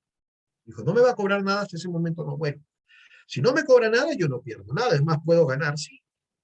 Rapidito pedí que me manden un contrato de prestación de locación de servicios, hice el contrato, lo firmamos los dos, nos fuimos a la notaría y yo lo único que hice, ¿ya? Y se los comento así literalmente, yo lo único que hice es llegar a la notaría y decirle a la asistente de notaría, quiero hablar con el notario. Entré a hablar con el notario y le dije, no, mire, este señor es poseedor desde el año 93 y el año 2003 hizo su solicitud, el año 2005 le reconocieron la posesión y la prescripción en su favor. No paga impuestos porque es anterior al 1 de enero del año 2004. El notario me dijo, sí, doctor, me dice, no paga impuestos. Sí, le dije, solamente quería conversar con usted. Acá está nuestro documento. Llenamos nuestra declaración, que es un documento, un formato de papel que te lo da la SUNAT y lo presentas a manera de declaración jurada. Entonces, cuando yo salí, el señor miraba, firmaron los documentos y él lo miraba a su contador y decía, oye, pero ¿no te has podido dar cuenta de esto? ¿Cuál era el tema acá? El tema es que ellos habían visto que la prescripción adquisitiva había salido el año 2005. Y tampoco tiene que ver con que lo hayan solicitado el año 2003. Es más, ellos podían haber solicitado el año 2004 y salía el 2005 e igual no pagaban impuestos. ¿Por qué? Porque en el caso de la prescripción adquisitiva de dominio, lo que hace es reivindicar tu derecho o declarar tu derecho. Es una parte solamente postulatoria. No te dicen que eres a partir de ese momento, sino al declararte la prescripción adquisitiva, tus efectos se retrotraen al momento de la posesión demostrada. Por tanto, la posesión demostrada de él era anterior al año 2004, porque las condiciones para solicitar la prescripción adquisitiva de dominio es que tengas 5 años o 10 años de poseedor, ya sea de buena fe, 5 años, o de mala fe, 10 años. Por tanto, solamente esa parte ya demostraba que él tenía el derecho desde antes del 1 de enero del año 2004. En otras palabras, el primer caso que llevé como abogado externo, lo hice por un tema de tributación inmobiliaria. Casos como este se presentan en la vida real y lo único que nosotros tenemos que saber es enfocarnos desde el punto de vista jurídico, porque a lo mejor tributariamente, si se dan cuenta acá, tributariamente no te aclaraba el panorama, ¿no? Es más, tributariamente más bien te llevaba a decir que no, que deberías pagar un impuesto. Pero el derecho civil empleado en la materia tributaria me permitió llegar a esta consideración que finalmente el notario, con los conocimientos propios de la materia jurídica, me dijo, sí, tiene razón. ¿Cuál es el problema? No, ninguno, le digo, sino que antes de pasar por todos sus asistentes, yo quería venir a conversar con usted. Y se hizo así el caso. ¿Cuánto me demoró a mí? Más me demoró ir de la casa de mis papás, ¿no? Más me demoró ir de la casa de mis papás al local que darme cuenta de lo que tenía y lo que me demoró a mí hablar con el notario. Con el notario no me demoró a mí ni 10 minutos, no. Creo que demoró 4 o 5 minutos porque yo le expliqué, el notario me dijo, sí, yo salí, ya tenían hecho la minuta, firmaron en ese momento, lo elevaron a escritura pública y saneado. Eso. Así es, Luis. Muy, muy interesante el tema de la prescripción adquisitiva, ¿no? Y el caso de la prescripción hasta el día de hoy sigue siendo mal tocado. Por ejemplo, en la materia tributaria no tenemos la prescripción adquisitiva, sino la prescripción extintiva, ¿no? Y la que tenemos en el artículo 43 del Código Tributario, el plazo de 4, 6 y 10 años. Pero muchas veces las personas invocan la prescripción solamente a partir de una parte el correr del tiempo, pero la prescripción tiene dos acepciones, la inacción del titular del derecho y el transcurso del tiempo. Es más, me parece que el día de ayer ha habido acá en el Colegio de Contadores una clase de prescripción con mi querida amiga Mónica Jacobo, ¿no? Tremenda profesional y mejor persona todavía. Creo que el día de ayer han tenido, no sé si alguno de ustedes habrá estado presente ahí, pero han tenido, creo, prescripción extintiva con ella, el procedimiento de prescripción. Carlos, me hizo una mala interpretación de la norma. Más que una mala interpretación de la norma, yo creo que hubo desconocimiento normativo. Yo creo que hubo desconocimiento normativo. Imagínate que yo me Pero vaya y así de interesante, ¿no? Así de interesante es la materia tributaria. Correcto, hubo desconocimiento ahí, ¿no? Muy bien, ¿qué tal? ¿Cómo vimos las rentas de segunda categoría? Yo sé que vamos a ver ahorita los minutos que nos quedan, un poco de tributación municipal, pero estoy casi seguro que la mayoría ha venido por el tema de las rentas de segunda categoría. Y mientras más se comente, mientras más casuística haya, es mejor, no para mí, sino para ustedes, ¿no? Voy a coordinar por ahí con mis amigos del Colegio de Contadores para ver la posibilidad de hacerle llegar. Yo tengo un trabajo de un pequeño libro, en realidad casi como un folleto, porque son creo 70 páginas o 80 páginas nada más, sobre las obligaciones tributarias en la transferencia de inmuebles y sector inmobiliario, ¿no? Claro, ahí abarco ya un poco más, incluso las rentas de tercera categoría. Se los prometería ya en este momento, pero lo que pasa es que yo escribí ese libro para Perú Contable, que es una institución que se dedica a ese tema de libros de capacitaciones, entonces tengo que pedirle permiso a ellos para podérselo dar al club perdón, al Colegio de Contadores. Si me lo permiten, me comunico con mis amigos del Colegio de Contadores para que se los puedan alcanzar a todos los miembros de la orden, ¿no? Y bueno, esperando que les sea de alguna utilidad, ¿no? Ahí hablamos sobre temas de casuística y temas normativos también. Bien, bien. ¿Entendido entonces las rentas de segunda categoría? Oh, sería con mucho placer, realmente sería con mucho placer. Doctor, para la renta, la transferencia de la posesión está grabado, no está grabado por una situación de estructura del derecho constitucional tributario. Sucede que el principio de legalidad te dice que solamente se graba aquello que se encuentra en una norma. Y en la norma no me habla directamente de la posesión, ¿no? Es más, fíjate, acá me habla de la venta, permuta, cesión definitiva, expropiación, aportes a sociedades y todo acto de disposición por el cual se transmite el dominio a título oneroso. Y en el caso de la posesión, como lo había explicado, creo que fue una de las primeras explicaciones, ¿no? de cuando empezamos este curso, les había mencionado que en este caso la posesión, cuando hay una persona que vende, no le vende el bien, le está vendiendo la posesión, ¿no? Le está vendiendo el hecho de decir, mírame, ahora vivo yo acá, yo soy el poseedor y yo te vendo, tú págame tanto para que seas tú el que vendas acá y pues te conviertas en poseedor, ¿no? Eso es lo que están vendiendo. Por tanto, desde el punto de vista de la renta de segunda categoría como renta de capital, eso no estaría grabado, ¿no? Eso no estaría grabado. Ahora, no me llamaría la atención que las personas que hagan esa venta de la posesión paguen su impuesto adrede. ¿Por qué? Porque al pagar su impuesto, lo que van a tratar de demostrarle a la SUNAT es que están pagando, ¿no? Están pagando la renta. Entonces, al pagar la renta, ellos van a decir, pero mira, ves, yo en realidad tengo derechos, porque ellos siempre apuntan al derecho posesorio reivindicativo de la prescripción adquisitiva. Siempre apuntan a eso. Entonces, siempre ellos lo que van a querer es la posibilidad de demostrar que son poseedores y que pueden ejercer la prescripción adquisitiva, o lo que antes hacía COFOPRI, ¿no? La de empadronar para que posteriormente en esas campañas de lotización y títulos de propiedad, el Estado les dé un título de propiedad. En realidad todo esto es un orquestado que se hace por algunos beneficios que van como los Thundercats, ¿no? Más allá de lo evidente, más allá de lo evidente.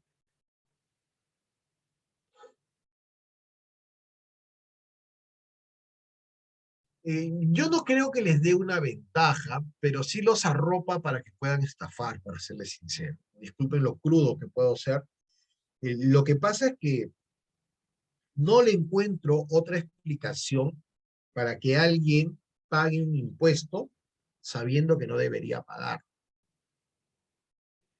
Por eso que las personas que están en este tema de las tratas de terreno saben muy bien lo que les conviene, lo que están haciendo, ¿no? Ahora, si yo quisiera analizar cuál sería la ventaja de pagar voluntariamente, ninguna, porque el pago de un impuesto solamente te da la capacidad, ¿no? Te da la capacidad tributaria, o mejor dicho, te exige la capacidad tributaria, pero en ese caso no le veo la ventaja desde el punto de vista patrimonial, ¿no? Insisto, a lo mejor están apuntando a una situación de judicialización, de reconocimiento del Estado a través de las titulaciones y lotizaciones, pero así a priori no le veo la ventaja.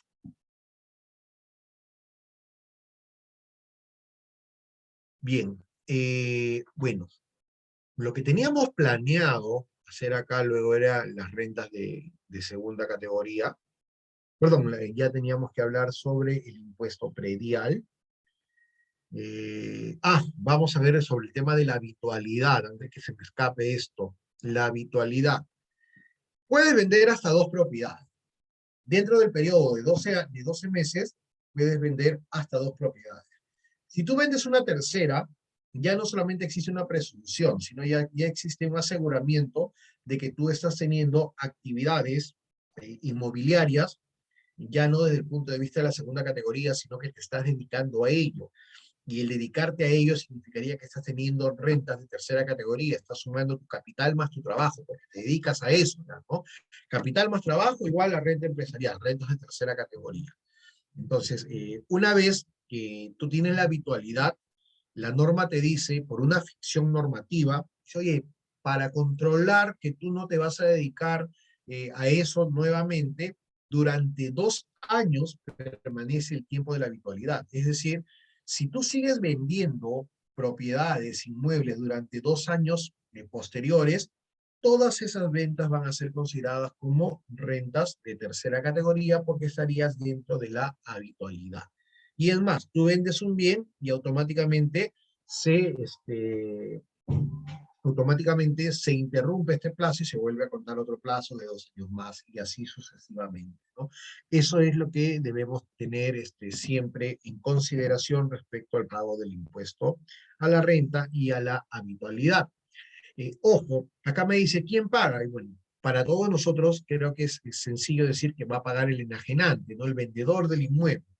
Sin embargo, existen algunas otras situaciones o algunas otras actuaciones en el cual, digamos que Yolanda le vende a Giselle, pero le dice, Yolanda, ¿sabes qué? Mira, Yolanda le dice a Giselle, Giselle, yo te lo vendo a tanto, pero tú pagas el impuesto. Ok, dice, yo acepto pagar el impuesto porque esta es la casa de mis sueños. Siempre he querido esta casa. Si bien es cierto, contractualmente Giselle se obligó a pagar el impuesto, para la SUNAT va a ser siempre Yolanda la persona responsable. Y si me diría, profesor, pero hay un contrato, hay que recordar que los acuerdos contractuales no surten efectos desde el punto de vista jurídico tributario. Es decir, un contrato generará obligaciones desde el punto de vista contractual. En otras palabras, si Giselle incumple en pagar el tributo y es Yolanda la que termina pagando, pues Yolanda la podrá demandar a ella en la vía civil para que le pague, porque eso sería una obligación de dar suma de dinero o un incumplimiento parcial de contrato. Pero tributariamente la SUNAT va a decir, ¿sabes qué? Si usted acordó con Giselle, tema suyo, yo no me meto en eso, para mí, señora Yolanda, usted va a ser la obligada a pagar este impuesto.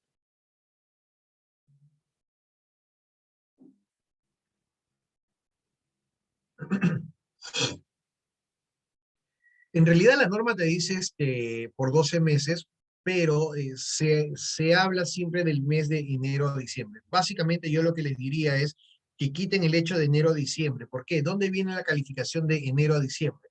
Que como se habla del impuesto a la renta desde el punto de vista de la periodicidad anual, se suponía que era de enero a diciembre, pero hay que recordar que en el caso de las rentas de segunda categoría, sus periodos se miden de manera mensual.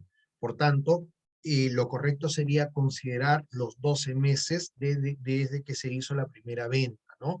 Entonces hay que hacer la evaluación de los 12 meses. Irnos a la temporalidad de enero a diciembre es confundir con la estructura de las rentas de tercera categoría. Carlos me dice, profesor, una consulta. ¿Las notarías cruzan información con SUNAT, por ejemplo, por contrataciones de arrendamiento? En realidad, ahora sí, SUNAT está utilizando bastante los PDT notarios para que puedan fiscalizar las rentas, ¿no? Si ustedes se han dado cuenta, desde hace unos años atrás hay mucha fiscalización a las rentas de personas naturales. Antes se fiscalizaban únicamente las rentas empresariales o rentas de tercera categoría. Al día de hoy se está abocando mucho a las fiscalizaciones de personas naturales. Entonces, cuando te fiscalizan a una persona natural, básicamente te están fiscalizando por incremento patrimonial no justificado. La SUNAT utiliza algunos métodos para hallar el incremento patrimonial, ¿no? Que tiene que ver con el consumo y con la variación de tu patrimonio, pero para hallar esos métodos utiliza algunas herramientas. Y una de las herramientas más recurrentes que utiliza es la del PDT notario, ¿no? Ahora, tiene la del PDT notario. Por otro lado, creo que la que más le sirve es la del ITF, que ahora es complementado con la obligación de la información por montos mayores a 30.000 soles, y la otra es por la inscripción en registros públicos. Luego de eso viene, ¿no?, el movimiento migratorio y esas cosas también. ¿Usted cree que el impuesto del 5% es el correcto? ¿No lo considera que es muy alto? Particularmente no lo considero alto, Luis. Yo considero en todo caso que si nosotros seguimos un parámetro de lo que es el impuesto a la renta de tercera categoría, incluso de las rentas de trabajo, es un impuesto bajo, ¿no? Porque te permite solamente gravar la ganancia. Si tu ganancia es 30.000, pagarás el 5% de 30.000. Si tu ganancia es 1.000, pagarás el 5% de los 1.000. Particularmente siento yo que no es alto, ¿no? No es alto el impuesto. Lo que sucede muchas veces es que a veces a la hora de determinar los impuestos por omisión o desconocimiento normativo, no se calcula bien. Ustedes no sé si saben que la mayoría de errores, o la mayoría de errores que se tiene en la materia tributaria, los problemas que se tienen en SUNAT, muchas veces es porque el contribuyente no declaró conforme dice la norma. Entonces, cuando sucede eso, te pones a merced de la SUNAT como una manzanita para que puedan ir sobre ti, ¿no? Claro, el problema me dice no es pagar, sino cómo se utilizan. Eso ya es un tema distinto que siempre también lo he mencionado, o siempre lo he mencionado sobre esta forma de tributar. Fíjense, yo tuve la oportunidad, ¿no? Yo tuve la oportunidad de poder escribir un ensayo que fue publicado en un tratado de Derecho Tributario Iberoamericano, que fue homenaje al maestro Fernández Cartagena, que se llama El rostro de la tributación en el Perú. Y ahí abordo de manera muy somera, porque tampoco me da mucho espacio para poder explayarme, solamente eran 22 o 23 páginas, ahí he abordado ese tema. Yo no sé si eso me hubiera gustado poder compartirlo, no lo tengo ahorita, no lo tengo a la mano, pero sí me hubiera gustado poder compartir, porque básicamente de lo que hablo es de la problemática de la materia tributaria aquí en el Perú, ¿no? Por eso se llama El rostro de la tributación en el Perú. Y hay otro que se llama, ¿cómo es? Ojos que no ven, tributo que no quiero ver, algo así, ¿no? Pero eso es un artículo de 6 o 7 páginas nada más, que de verdad me hubiera gustado compartirlas. No sabía que íbamos a entrar a ese tema, si no se los hubiera traído para compartírselo con todo gusto, ¿no? Me gusta siempre abordar temas no solamente de cómo determino renta, sino cuál es el problema de la tributación. Y en el caso del problema de la tributación, no está en cuánta renta o cuánto IGB voy a pagar. En realidad está en la estructura y en las formas que se tienen en materia tributaria, ¿no? Ojalá que haya una posibilidad en otro momento de poder, sí. A ver, vamos a ver. Creo que por acá puedo compartir. Déjenme ver. Justamente acá lo tengo.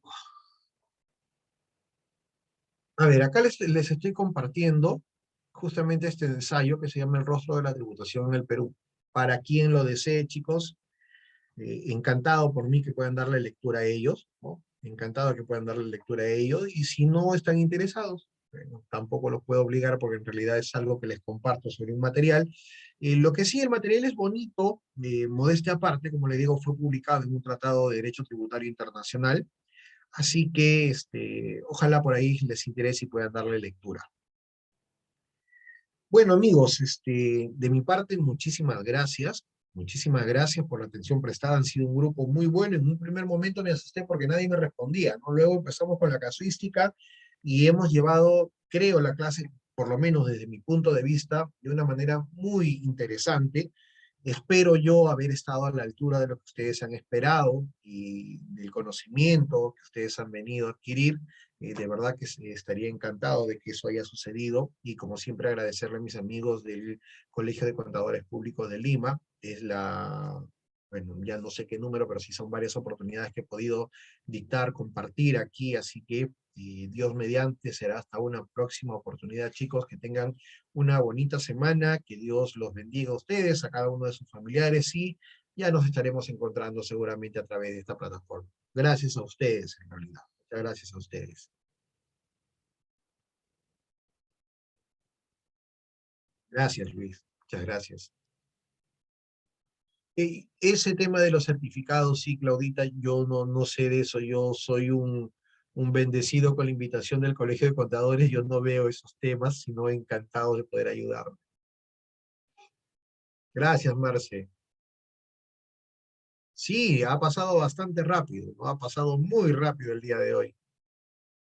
Qué bueno, Giselle, gracias, Cristina. Bien, chicos, Dios mediante, hasta la próxima. Gracias, Richard.